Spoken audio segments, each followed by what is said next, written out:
내 이웃을 사랑하고 원수를 미워하여라고 하신 말씀을 너희는 들었다.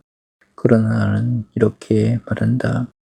원수를 사랑하고 너희를 박해하는 사람들을 위하여 기도하여라.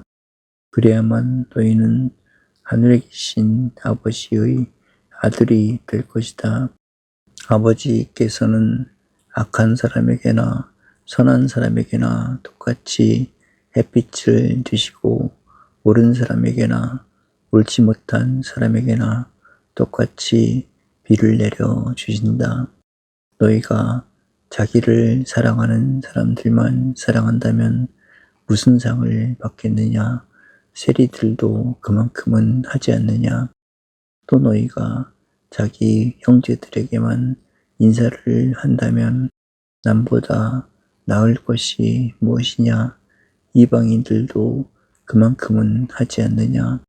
하늘에 계신 아버지께서 완전하신 것 같이 너희도 완전한 사람이 되어라.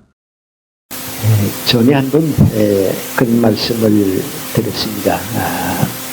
최필근 목사님은 우리 기독교계 아주 정말 원로 옛날 목사님이십니다. 그분이 동경대학에 가서 종교학과 공부를 하게 됐는데 아마 제가 지금 기억하기는 확실하진 않습니다만 그때 우이라고 하는 일본의 유명한 불교학자가 있었습니다. 한번 최 목사님이 그 불교학자의 집을 방문했는데 갔더니 그 서재에다가 이 산상보원의 일부분을 써서 쭉 걸어 있는 것을 봤습니다. 그래서 최 목사님이 그 교수님에게 당신은 불교 연구가고 또 불교학자인데 어떻게 이게 산상보원을 걸어놓고 있느냐 그랬더니 그분 말씀이 내가 읽은 많은 책 가운데 또 종교적 경전 가운데 이보다 더 귀중한 말씀은 발견하지 못했다고 그리고 교훈과 실천을 동반하는 뜻이 너무 그리워서 써붙이고 있다고 하는 그 대답을 했다는 얘기가 있습니다.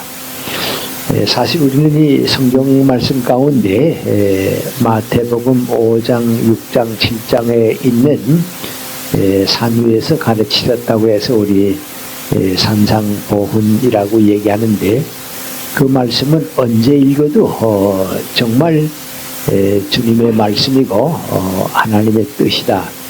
누구도 이런 교훈은 우리에게 줄 수 없었고 또 앞으로도 줄 수 없을 것이다. 그런 생각을 언제나 해보게 됩니다.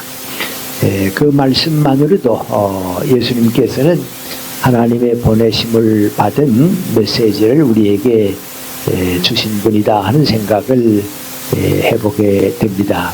아마 여러분이 코란경을 읽어보신다든지 불교의 많은 경을 읽어볼 때 정말 이 산상보원만큼 소중한 아주 그 은총과 진리로 가득한 말씀은 찾아보기가 어렵습니다. 그래서 우리 오늘은 마태복음 5장 결론을 읽었고 마태복음 6장 결론에 대해서 읽었고 그리고 7장의 이 모든 말씀을 마무리하는 결론을 읽어봤습니다. 그래서 5장, 6장, 7장의 마지막 부분들을 읽었습니다. 그런데 이제 이 내용을 아주 크게 묶어본다고 하면 제가 보기에는 인간의 도리를 다하는 사람에게 하나님의 믿음의 은총이 더해질 것이다. 그런 뜻을 우리에게 주신다고 보아서 좋습니다. 무엇보다도 중요한 것은 우선 인간의 도리를 다하는 겁니다. 그리고 그 사람에게는 신앙의 은총을 더하게 되시는 겁니다. 6장에는 유명한 기도에 대한 장면이 있고 주님의 기도도 거기에 실려져 있습니다. 그런데 그 기도도 인간의 도리를 다하는 사람이 기도를 통해서 하나님의 신앙에 동참할 수 있는 계기를 우리에게 주시는 글입니다.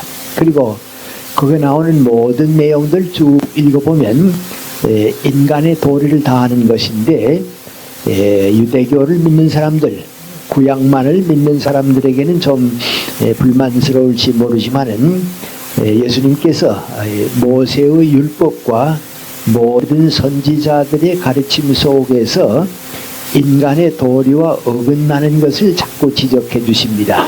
그리고 그것은 아직은 우리가 인간의 도리 이하이기 때문에 그대로 받아들이면 안 된다 하는 말씀을 주고 있습니다.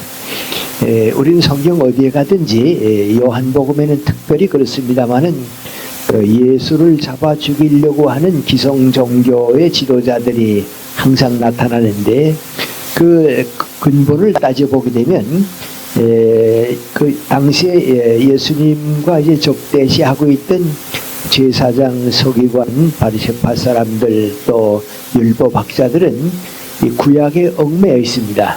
그래서 그 구약에 얽매여 있기 때문에 인간의 도리와 어긋나는 점이 많이 있는데도 불구하고 그것을 가로막아 버립니다. 그래서 구약의 율법과 계명만 지키면 되지 인간의 도리를 외면하고 있습니다. 이제 그걸 자꾸 지적을 해서 그 넘어서야만 신앙으로 간다고 하는 것을 우리에게 보여주고 있습니다.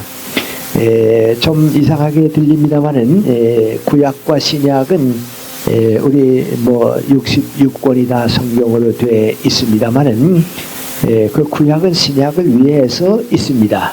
구약 그 자체로서 완성된 것은 아닙니다. 유대교인들에게 있어서는 그렇지만은 구약은 신약을 위해서 있습니다. 그리고 신약의 모든 내용은 예수님의 생애와 교훈에 있습니다. 이게 사복음에 집중이 되어 있는데 이 사복음이 항상 우리에게 가르쳐 주는 것은 너희들은 먼저 인간의 도리를 다 지켜라.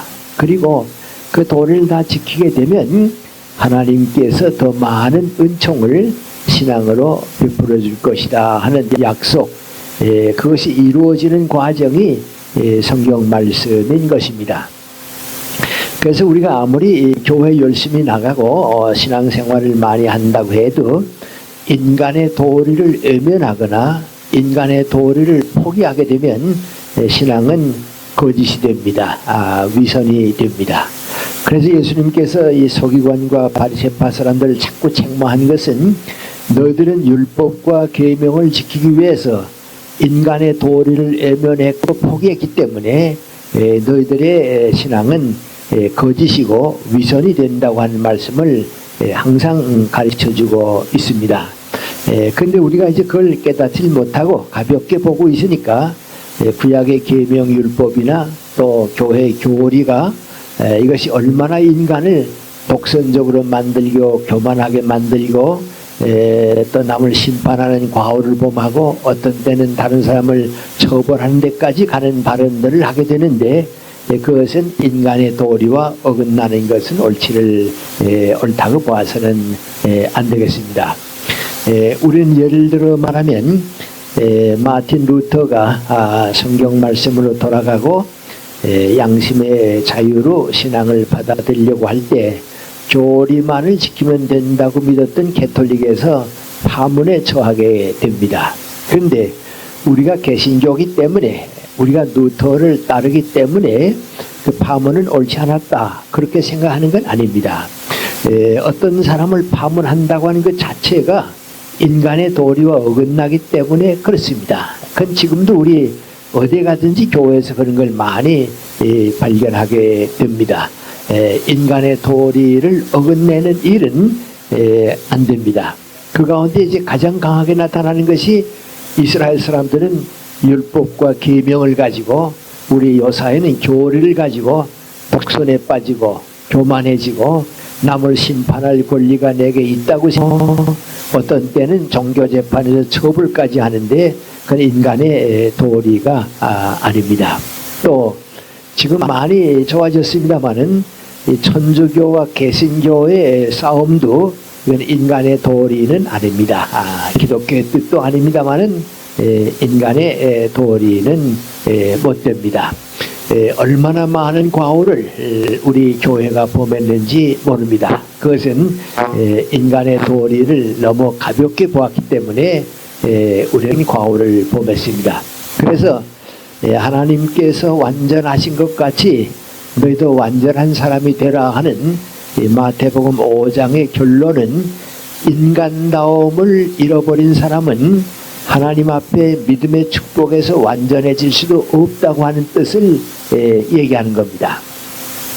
우리가 성경을 읽게 되면 이 이스라엘 사람들, 특별히 예수님 당시에 그 종교계 지도자들이 화가 날만합니다. 뭐라 그럽니까? 너희 제사장, 서기관 잘났다고 하는 바리새파 사람들보다는 세리나 창녀가 먼저 하나님의 말씀을 듣고 따라갈 것이다. 그렇게 얘기합니다. 아마 예수님께서 그 말씀을 오늘 우리에게 와서 얘기하셔서 너희들 신학자나 목사나 무슨 이런 사람들보다 오히려 공무원들 가운데 있는 사람들이 선하다고 생각하는 여자들이 먼저 하늘나라에 갈 수 있을 것이다. 그렇게 얘기했다고 하면 우리가 얼마나 화가 나겠습니까? 아마 그 당시도 그랬습니다만 지금도 신부나 목사들이 예수님에 대해서 대단히 분개했을지도 모릅니다. 그런데 예수님께서 그 세리와 창녀를 내세운 건 민구하니 그들에게는 인간다움이 있었습니다. 그런데 종교 지도자라고 하는 사람들이 인간다움을 상실했기 때문에 그렇습니다. 저는 이런 점들을 우리 주변에서 좀 우리가 이게 생각을 가지고 보면 쉽게 받아들일 수 있지 않는가 하는 생각을 해봅니다. 좀 극단적인 얘기이기도 하고 뭐 항상 어디에나 있는 건 아닙니다. 그러나 또 있을 수는 있는 얘기이기 때문에 말씀을 드립니다.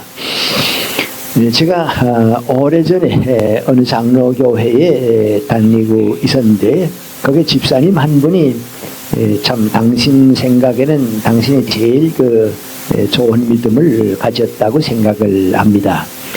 새벽 기도에도 빠지는 길이 없고 교회 모든 행사에 열성적이고 그렇습니다. 그런데 그분은 이제 집사가 됐는데 모든 신앙의 표전이 자기 중심입니다.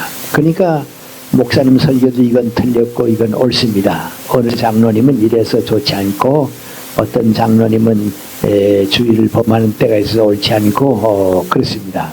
예를 들어 말하면 그때 저도 그 교회에 다녔습니다마는 우리 김현경 선생이라든지 정석회 선생 같은 분은 대학에서 바쁘시니까 교수 생활하고 있으니까 뭐 수요일저녁 일요일저녁 예배에 참가하지 못합니다. 그걸 이제 대단히 이분이 생각할 때는 그 마땅치 않고 그러니까 자꾸 교회에 분란을 일으킵니다. 그래서 교회가 불만스러우니까 다른 교회에 갑니다.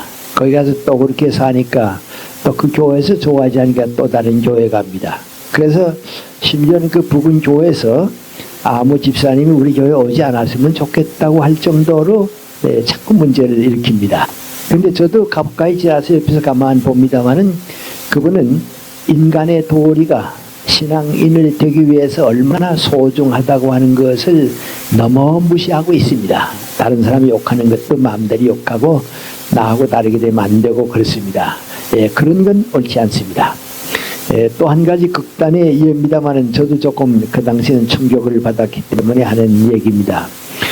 제가 집을 좀 옮겨볼까 하고서 평창동 쪽으로 좀 이렇게 집을 찾아보느라고 다녀본 길이 있습니다. 그러다가 못 가게 됐습니다만은 어느 복덕방에 갔습니다. 그랬더니 그 복덕방 좀 뭐 할아버지라고 볼 수 있는 그 아저씨가 날쓱 보면서 무슨 얘기를 하다가 좋고 싼 집이 하나 있습니다. 있긴 있는데 그것은 변호사나 돼야 그 집을 사지 다른 사람이 사가지는 안 됩니다. 그런 얘기입니다. 그래서 내가 아니 꼭 변호사가 돼야 할 집이 있습니까? 그랬더니 설명을 하는데 그 집에 전세든 사람이 너무 악질이기 때문에 집주인이 그 전세든 사람하고 싸우기가 싫어서 좀 싸게라도 팔아버리려고 합니다. 그러니까 변호사쯤 돼서 법을 아는 사람이 와야 그 집을 관리하지 보통 사람 와서 그 전세 주인하고 싸우려고 집 못 삽니다. 그런 얘기입니다. 그래서 그런 집도 있습니까? 그랬더니 그 복도방에 앉았던 노인들 가운데 다른 두 사람이 그 사람이 그 어느 교회 장로지 아마? 그래요. 그래서 그러냐고 말이죠. 근데 그 어느 교회 장로를 보니까 내가 아는 교회 장로입니다. 그래서 마음 당황해서 그 다음에 얘기를 듣고 보니까 사실 이제 그렇습니다.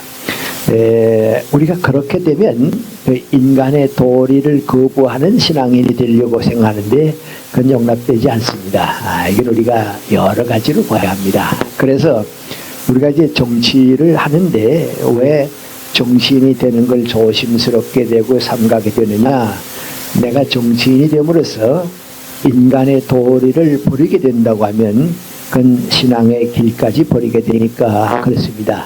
그래서 이 지도자가 된다고 하는 것은 참 좀 어렵습니다.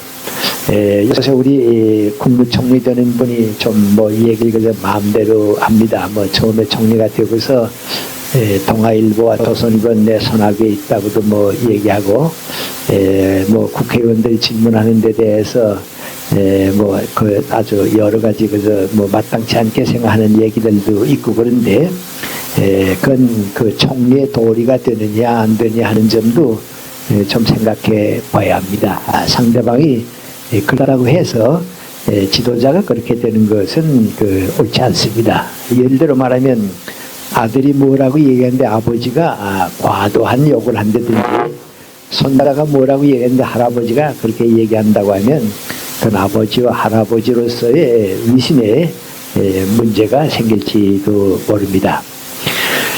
그 대신 이 인간의 도리를 성실하게 지키는 사람들, 정말 인간답게 살려고 노력했던 사람들이 아주 쉽게 그리고 정말 놀라웠게 신앙에 들어오는 사실들을 우린 때때로 발견하게 됩니다. 참 저분이 인간답게 살아보려고 무척 노력하시더니 하나님의 부르심도 저렇게 쉽게 받아들이는구나 그런 경우를 많이 봅니다.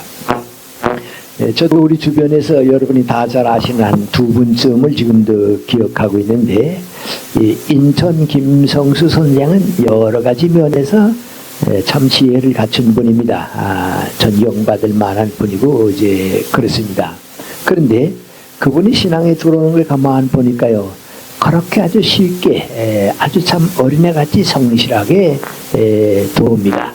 천주교로 갔습니다마는 그렇습니다. 그때 나는 생각할 때 저분이 가지고 있었던 그 애국심, 저분이 정말 인간답게 성실하게 살려고 노력했던 것이 주님의 부르심을 받을 때 저렇게 쉽게 받아들일 수 있다. 그걸 보고서 참 인간답게 살지 못하는 사람이 신앙에 온다고 하는 것은 정말 어렵습니다. 부끄러운 얘기입니다만은 얼마 전에 우리가 우리 주변에서 유명한 강도가 있었습니다. 그런데 그분이 이제 후에 사회적으로 자꾸 이제 관심의 대상이 되다가 기독교 신앙으로 돌아오고 이제 전도사가 되고 이제 그랬습니다. 그래서 다 교회에서 높이 칭찬하고 그랬는데 그만 그분이 일본에 가서 절도를 하다가 잡혀서 그만 유치장에 들어가는 신세가 됐습니다. 그런데 우리는 그분에게서 정말 인간의 도리를 다한 사람이 신앙적인 지도자가 됐느냐 하면 받아들일 수가 있습니다.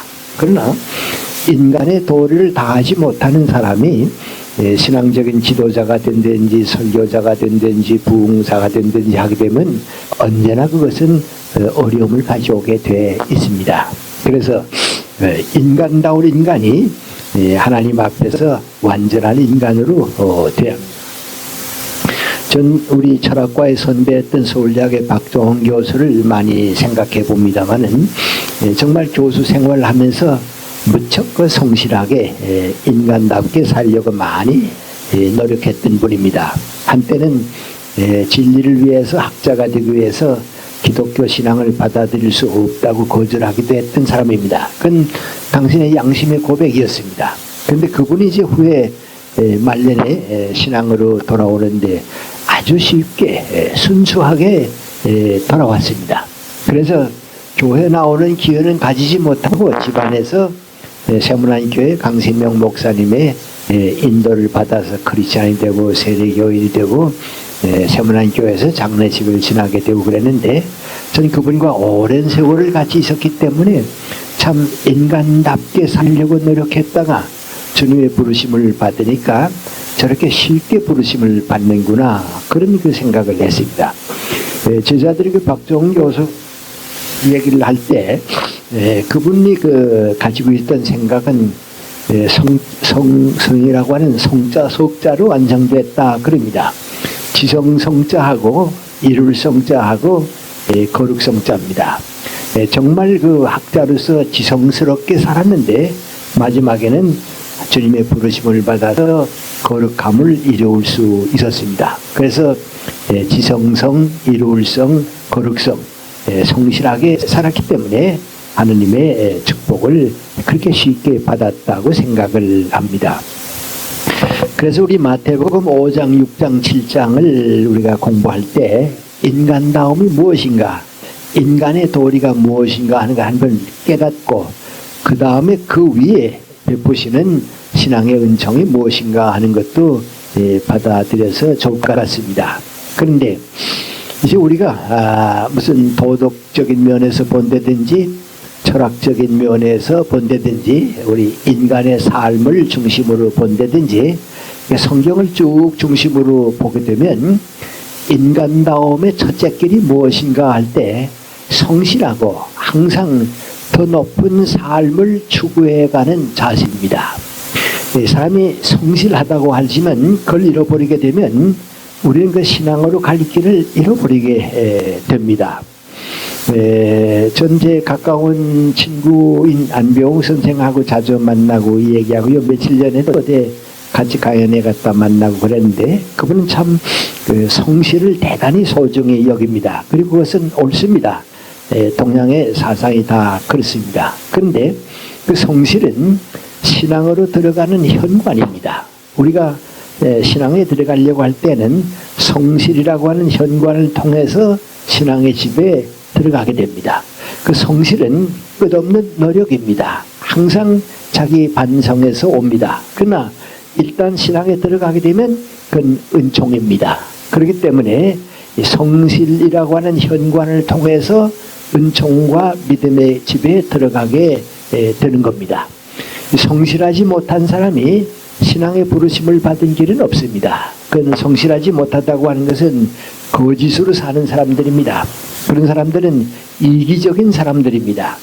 인간의 욕심을 위해서는 남을 해쳐도 좋다고 생각하는 사람들인데 이런 사람은 신앙에 가는 길이 없습니다. 그것은 자기는 신앙에 갔다고 그러지만은 결국은 신앙을 찾을 수가 없습니다.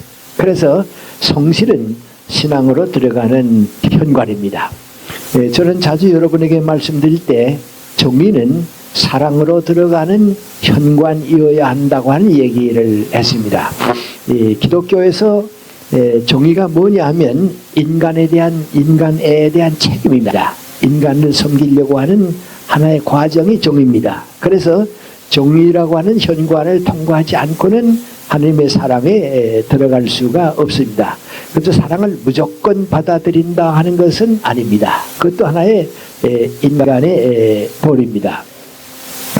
우리 잘 아는 그 동국대학의 교수로 계셨고 또 그 불교계의 가장 대표적인 그 철학 교수 가운데 한 사람은 이기영 교수입니다. 저하고 나이가 비슷합니다만은 일찍 전 세상을 떠났습니다. 그분은 사실 캐톨릭 교인이었습니다. 캐톨릭 교인이고 불란서에 가서 공부를 하러 갔는데 거기 가서 불교를 공부해가지고 와서 불교학자가 되고 불교계의 대표적인 학자가 되고 그랬습니다. 저하고는 자주 만나고 얘기하고 있으니까 한 번 그런 얘기를 했습니다. 당신이 기독교인데, 캐톨릭도 기독교인가 기독교인데, 어떻게 불교로 갔느냐, 그런 얘기를 이제 하게 됐습니다. 그랬더니 그분이 나보고 하는 얘기입니다. 예수님의 사랑에 비해서 석가님의 자비는 훨씬 없다고. 예수님은 그 사랑을 인간관계에서 밖에는 보지를 않았다고.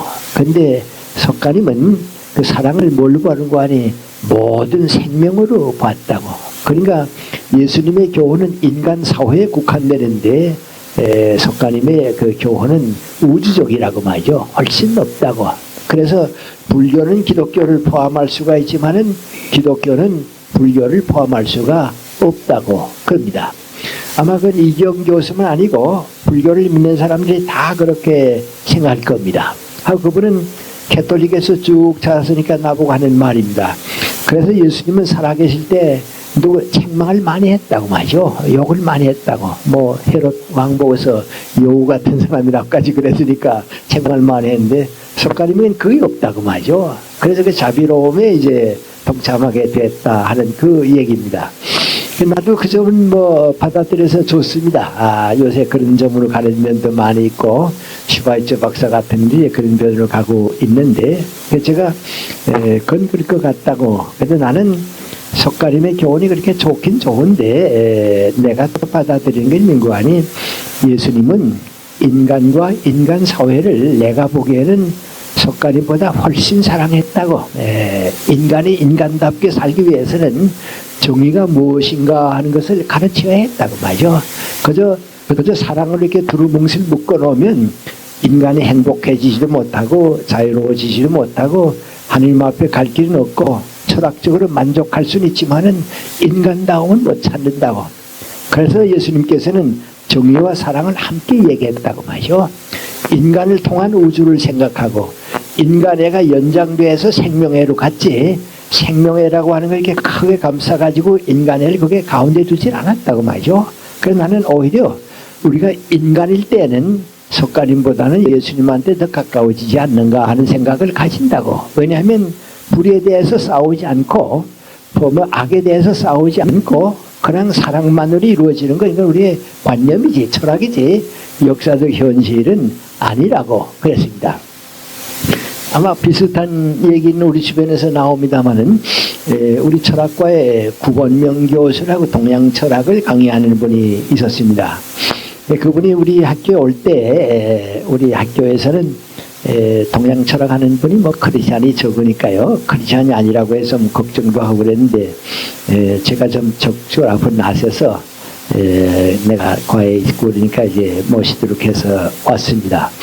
그래서 이제 왔을 때 내가 한번 구약과 신약 합해진 성경 전서를 선물로 드렸습니다. 들면서 선생님 과거에도 읽으셨겠고 또 관심도 가지셨겠지만 시간이 계시면 좀 읽어보시라고 말이죠. 그랬습니다. 그랬더니 이제 그분이 이제 읽었습니다. 아마 구약은 그렇게 안 읽었던 모양입니다. 신약이야 물론 서양철도 하는 분이 그러니까 읽었겠지만 그럽니다. 한번 날 만나더니 그래요. 김생 성경을 주었기 때문에 제가 구약을 좀 읽어보는데 거기 보니까 아주 종교의 경전 같지 않은 이 얘기들 추잡한 얘기도 많더고요. 노시라고 하는 사람은 자기 딸하고 자서 이제 자식을 낳았다 하는 얘기도 나오고 민족 간에 싸우는 전쟁 얘기도 나오고 이스라엘 사람들하고 반대하는 건 전부 시가마르들 죽이라고 하는 것도 나오고 그걸 쭉 읽고 보니까 이거 무서워서 믿지 못하겠대요. 그러면서 이렇게 숨겨둬서 좋을 얘기들이 이렇게 많더라고 그래요.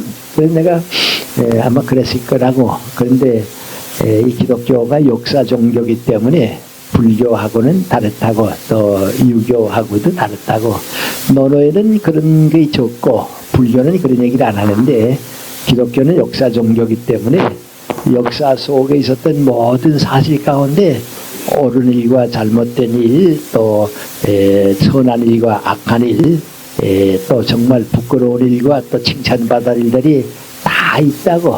다 있는 그것을 통해서 역사가 바로 잡히는 것이 그 기독교의 길이기 때문에 구약에 그런 얘기가 많이 있다고 그랬습니다. 그랬더니 그 구원명 교수는 얘기를 듣더니 그래요. 그러긴 그래요. 왜냐하면 역사적 사실을 외면하고 종교를 얘기한다고 하면 그 종교는 철학이지 종교가 못 된다고 말이죠. 예수님은 역사 속에서 신앙을 우리에게 주신 분이기 때문에 당신이 그 역사의 짐을 풀기 위해서 노력하신 분입니다. 십자가를 지었습니다. 석가님과 다른 점이 이제 거기에 있습니다. 그래서 이기영 교수와 더불어 얘기할 때 기독교가 도달하는 점은 부처 석가님이 가르쳐준 데까지 가지만은 그 과정은 새가 날아서 산 꼭대기에 가는 게 아니고 등산을 하는 것 같이 가는 것이 우리 기독교의 과정이기 때문에 그럴 수밖에 없지 않냐, 그런 얘기를 좀 함께 해본 길이 있습니다. 그래서 우리 기독교 인간다움의 첫째 명구안이 성실한 겁니다. 그 공자님은 이 성실을 참 소중히 여깁니다. 왜냐하면 윤리 역사를 가졌기 때문에 그렇습니다. 근데 석가님은 그런 얘기를 좀 덜 하십니다. 그분은 철학적으로 이제 우리에게 가르침을 주기 때문에 그렇습니다. 그래서 인간답게 산다고 하는 게 뭐냐? 항상 성실하게 지금보다 더 높은 삶을 이루어 가야겠다. 그 책임을 꾸준히 가지는 겁니다. 그래서 정말이 성실한 사람은 악마도 가까이 하지를 못합니다. 정말 성실한 사람은 하느님도 절대로 버리지를 않습니다. 그래서 성실은 우리가 종교로 갈 수 있는 가장 소중한 분입니다. 아까 안병옥 선생 얘기도 했습니다마는 그분은 성실을 대단히 소중히 여기는 분입니다. 저는 또 어떻게 생각하는가 하니 성실은 신앙으로 가는 현관이라고 봅니다. 모든 인간이 정말 성실하게 살게 되면 그분은 신앙으로 가게 돼 있습니다. 그걸 윤리학자들은 뭐라고 말합니까? 더 높은 가치를 사모하고 추구해가는 값 있는 인생을 살아라, 그겁니다.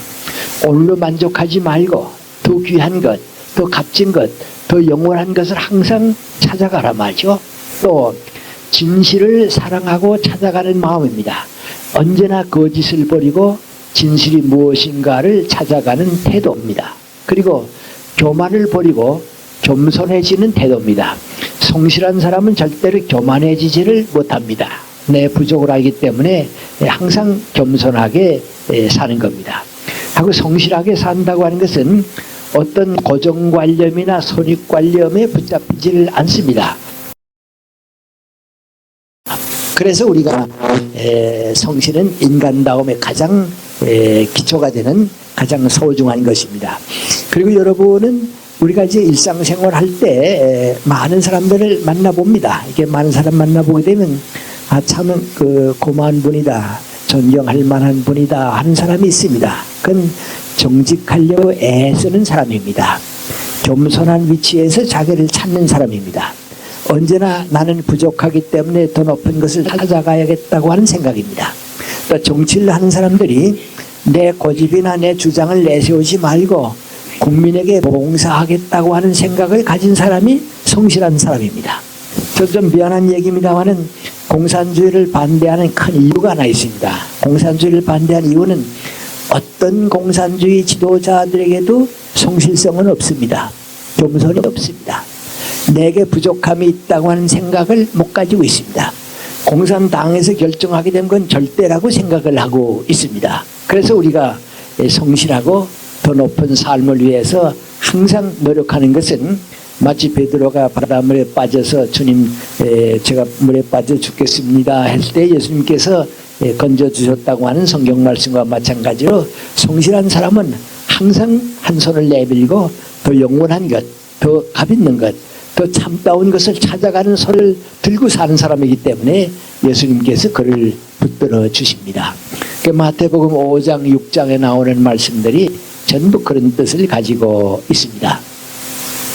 그 다음에 두 번째, 인간의 도리와 기독교 신앙에서 두 번째 얘기인데, 선하고 아름다운 인간관계를 거부하거나 배척하는 사람은 신앙에 들어오지를 못합니다. 이건 우리가 항상 그 신앙이 뭔가 하는 생각할 때 그저 교회 나가고 헌금 많이 하고 뭐 열심히 기도하고 새벽 기도에 가면 신앙이 좋다 하니까 그렇지만은 선하고 아름다운 인간관계를 깨뜨리면서 신앙에 들어오겠다고 하는 것은 옳지 않습니다. 그래서 우리가 이 교만한 사람, 남을 얕보는 사람, 그 사람과 더불어 살 수 없는 사람들이 신앙에 들어온다고 할 때 우리는 그것을 받아들이지를 못합니다. 왜냐하면 이것은 인간이 살아가는 도덕과 윤리의 기초가 되기 때문에 그렇습니다. 우리 이제 나도 몰랐습니다. 요새 며칠 전에 어디 강연을 갔는데 내 친구의 안병옥 선생도 같이 강연을 하게 됐습니다. 그런데 그분이 대학에 다닐 때 논어를 읽어볼 리가 돼요. 너무 좋아서 이제 내가 성경을 아는 것만큼 그분은 논어를 알고 계시대요. 나도 그때 얘기 듣고서 그러셨구나 하는 거 아는데 그 논어를 읽어볼 쭉 읽고 나서 이제 공자님의 생각을 항상 마음속에 지금도 이제 가지고 살고 있고 그립니다. 그 언젠가 한번 내가 예수라고 하는 책을 썼다고 그랬더니 나는 공자에 대한 책을 하나 쓰긴 써야겠어. 죽기 전에 쓰긴 써야겠는데 쓸 게 너무 많아서 그랬는데 아마 그 공자의 인생관인가 한 글을 아마 썼던 걸로 알고 있습니다. 그래서 그랬는데요. 이 공자님의 논어를 여러분이 배우기도 하고 있기도 하는데요. 그 공자님의 그 논어가 한마디로 다 묶으면 뭐냐 말이죠. 인이라고 하는 건 인간관계고요. 성이라고 하는 건 개인의 책임이고요. 그리고 선하고 아름다운 인간관계를 가지자고 하는 게 논어의 전부입니다. 그래서 논어를 쭉 읽어보게 되면 너에게 있어서는 성실하라 마죠. 거짓 없고 겸손하고 너에게 있어서는 성실하라 마죠. 그리고 다른 사람에게는 인을 베풀라 마죠. 어지른 자 인을 가지고 살아라 마죠. 그리고 이걸 다 묻게 되면 인간이 사는 길은 뭐냐? 선하고 아름다운 인간관계입니다. 그래서 암만 공자님을 존경하고 유교를 믿는다고 해도 우리 조선 왕조 500년 동안 유교 가지고 살았는데 조선 왕조 500년만큼 비극이 없습니다. 그 비극은 맹구하니 선하고 아름다운 인간관계를 짓밟아 버린 생활을 다 했습니다. 다 잘 아십니다만은 당파 싸움도 거기에서 나오고요. 흑백 논리도 거기서 나오는데 그 흑백 논리에서는 선하고 아름다운 인간관계는 나올 게 전혀 없습니다. 그건 우리가 불가능합니다. 그래서 우리가 성실하게 사는 것이 개인의 문제고 인간다운 도리가 뭔고 하니 이웃 사이에 있어서 정치라든지 경제라든지 선하고 아름다운 인간관계를 가지고 사는 겁니다. 이기적인 욕망 때문에 다른 사람에게 피해와 고통을 주는 일은 정치가도 해서는 안 되고 경제인도 해서는 안 되고 교사도 그 일 해서는 안 됩니다. 또 우리가 서로 더불어 사는 길을 해쳐서는 안 됩니다. 암만 누가 뭐라고 얘기하지만은 공존하는 길을 찾아야지 더불어 사는 길을 해쳐서는 안 됩니다. 또 우리가 어떤 공동체에 속하게 되는데 그 공동체에 속하게 될 때 성격이 다 다릅니다. 예를 들어 말하면 우리 정당 같은 것은 이건 권력을 목적으로 삼는 공동체입니다. 그러니까 거기에는 항상 싸움이 있고 투쟁이 있고 정의를 내세우는 이기적인 욕망이 깔려 있습니다. 그러나 여러분 여기 정당에 들어가는 사람이 있고 나 같은 이제 교수가 학회에 들어가는 게 있습니다. 이 학회는 이기적인 욕망이 없습니다. 그러니까 더 좋은 학문을 위해서 더 높은 길을 위해서 걸어가면 되는 겁니다. 근데 우리 교회도 공동체인데 우리 교회 공동체는 봉사의 공동체입니다. 교회는 남에게 주기 위한 것, 봉사하기 위한 공동체입니다.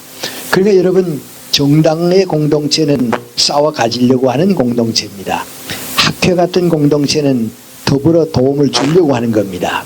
우리 교회와 같은 공동체는 다른 사람에게 사랑을 베풀려고 하는 공동체입니다. 그러니까 선하고 아름다운 인간관계가 종교적인 공동체까지 올라갈 수 있다고 할 때 그건 얼마나 귀하다고 하는 것을 우리가 알 수 있습니다. 그래서 더불어 살면서 발전할 수 있는 길을 항상 찾아가야 합니다. 가톨릭에서 정의가 뭐냐 하는 것 때문에 공산주의가 태어나고 인류가 전쟁을 일으키고 자꾸 그렇게 되니까 정의가 뭐냐 할 때 인간에 대한 책임이라고 요새 정의를 내리고 있습니다. 정의는 더 많은 사람을 사랑할 수 있는 책임이라고 보고 있습니다. 또 우리가 사는 것도 그렇습니다. 친절해야 한다 하는 것도 좋습니다. 그러나 친절보다는 교양은 더 소중합니다. 그러나 교양보다 더 소중한 건 민구안이 봉사의 길입니다. 예수님께서 남에게 대접을 받고자 원하는 대로 너희도 남을 대접하라 하는 말씀이 바로 그겁니다. 여러분 조금 이런 문제를 깊이 학문적으로 알게 되면 재미있습니다. 칸트의 책 가운데 이제 진리가 뭐냐 하는 문제를 취급한 큰 책이 이제 순수 이성 비판이고요. 그 다음에 선이 무엇인가 하는 이제 도덕과 윤리적인 것이 이제 실천 이성 비판이고요. 그 다음에 이제 예술에 있어서 아름다움이 무엇인가 하는 것이 이제 판단력 비판이라고 그래서 세 비판서라고 나오고 있습니다. 처음에는 진리와 학문에 대한 문제고요. 둘째는 도덕과 윤리인데 그 칸트가 이제 아주 오랜 연구를 해서 마지막 꺼내놓은 게 민구안이 선하다고 하는 게 뭔가 말이죠. 선하다고 하는 게 뭔가 모든 사람이 그렇게 하면 되겠다 하는 것과 같이 나도 그렇게 행해라. 그게 선이다 그랬습니다. 아주 그래서 우리 철학계에서는 지금도 대단히 귀합니다. 그런데 그 말씀이 저게 어디서 나왔는가 하는 걸 알게 되면 남에게 대접을 받고자 원하는 대로 남을 대접하라고 하는 예수님의 말씀 글 속에서 나온 겁니다.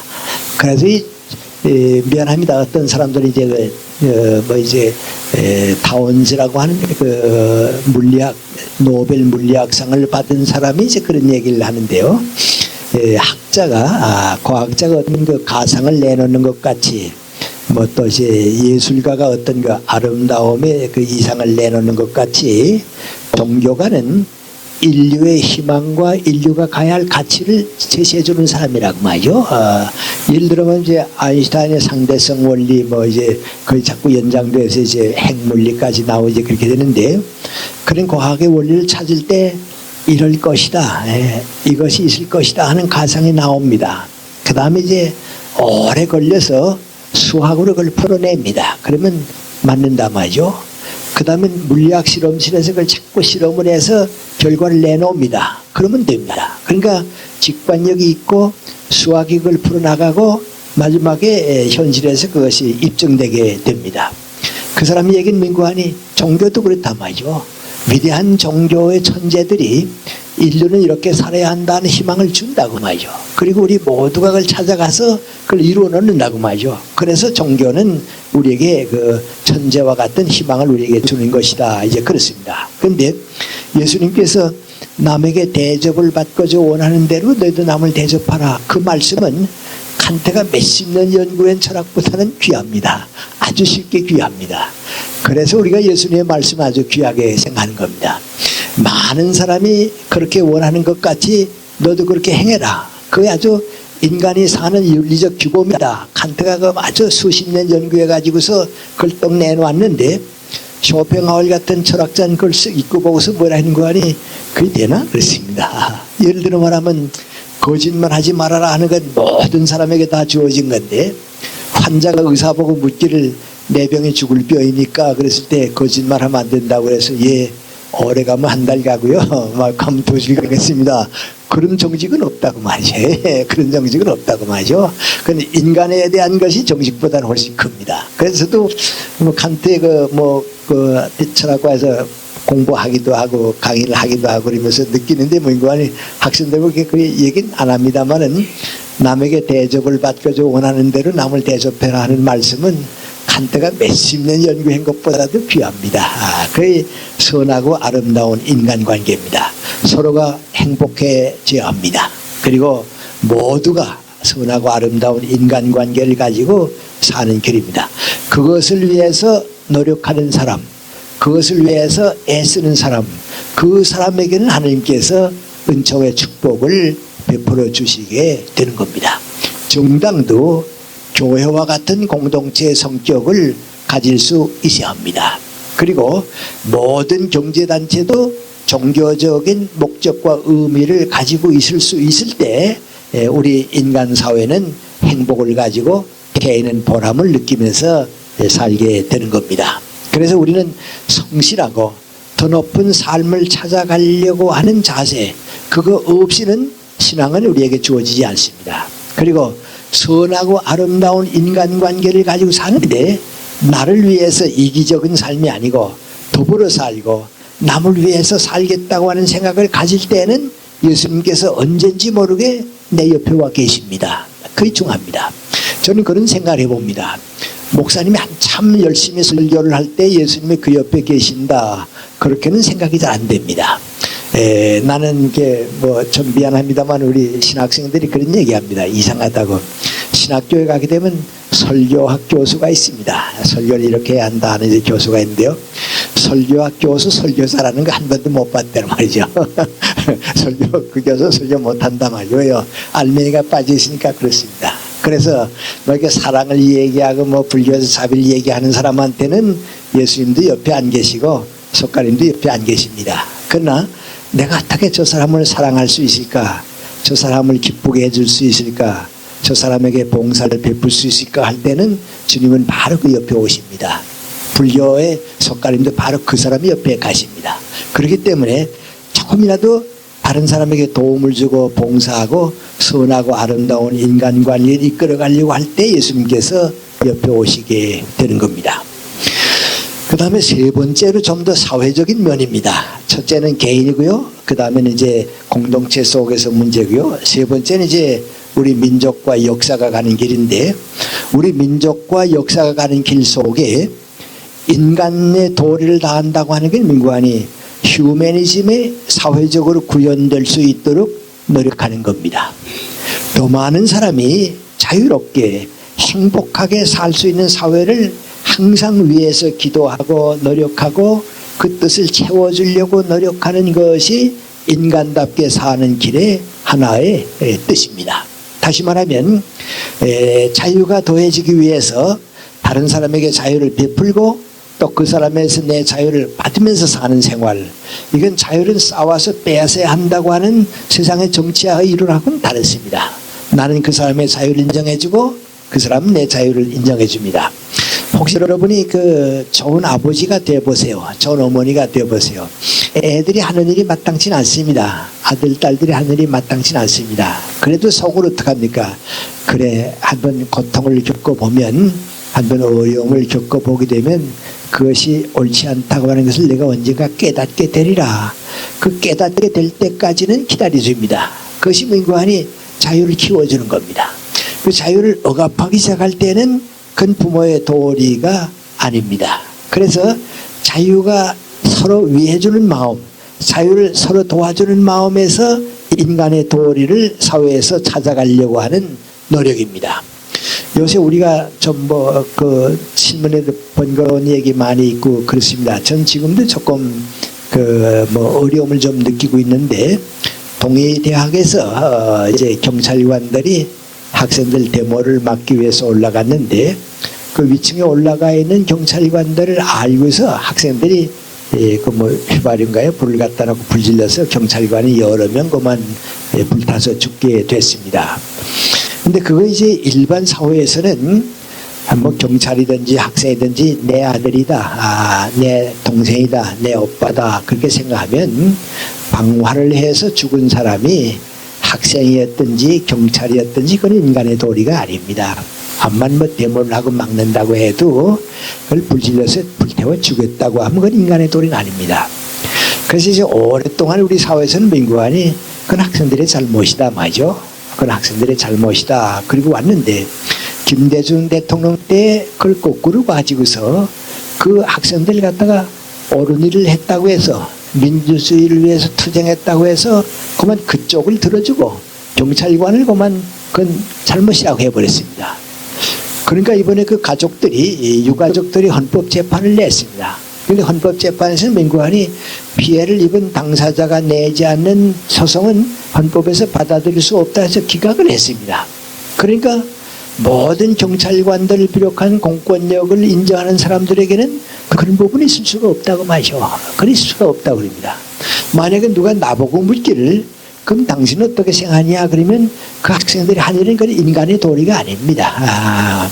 그건 경찰이든지 학생이든지 방화해서 사람을 죽이는 것이 옳다고 보는 것은 인간의 도리는 아닙니다. 왜냐하면 인간의 도리는 자유가 확대되는 겁니다. 평화가 지켜지는 겁니다. 그래서 제가 항상 하는 얘기가 바로 거기에 있습니다.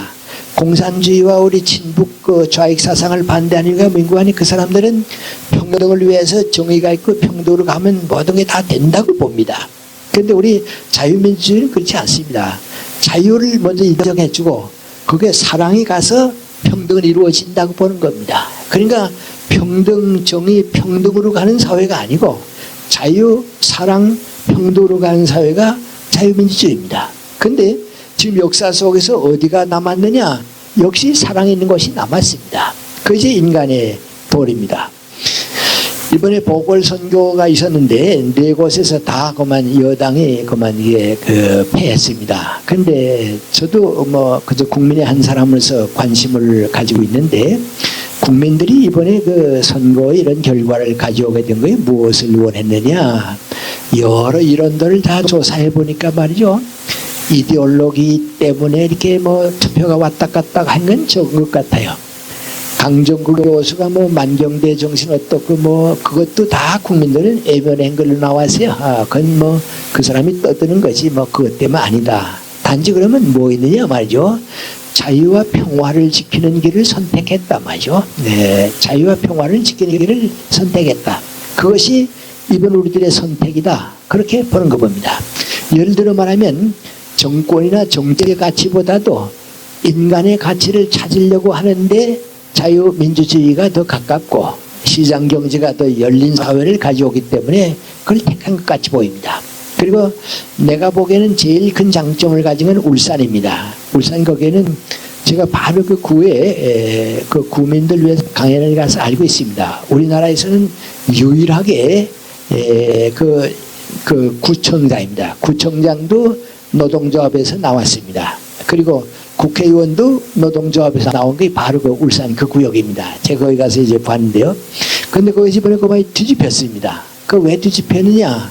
많은 국민들이 투쟁과 혁명보다는 공존과 협력을 택했다고 봅니다. 자꾸 이렇게 싸운다고 해서 파업한다고 해서 투쟁한다고 해서 되는 게 아니고 조용하게 더불어 사는 길도 있어야 한다고 하는 것이 우리들의 길입니다.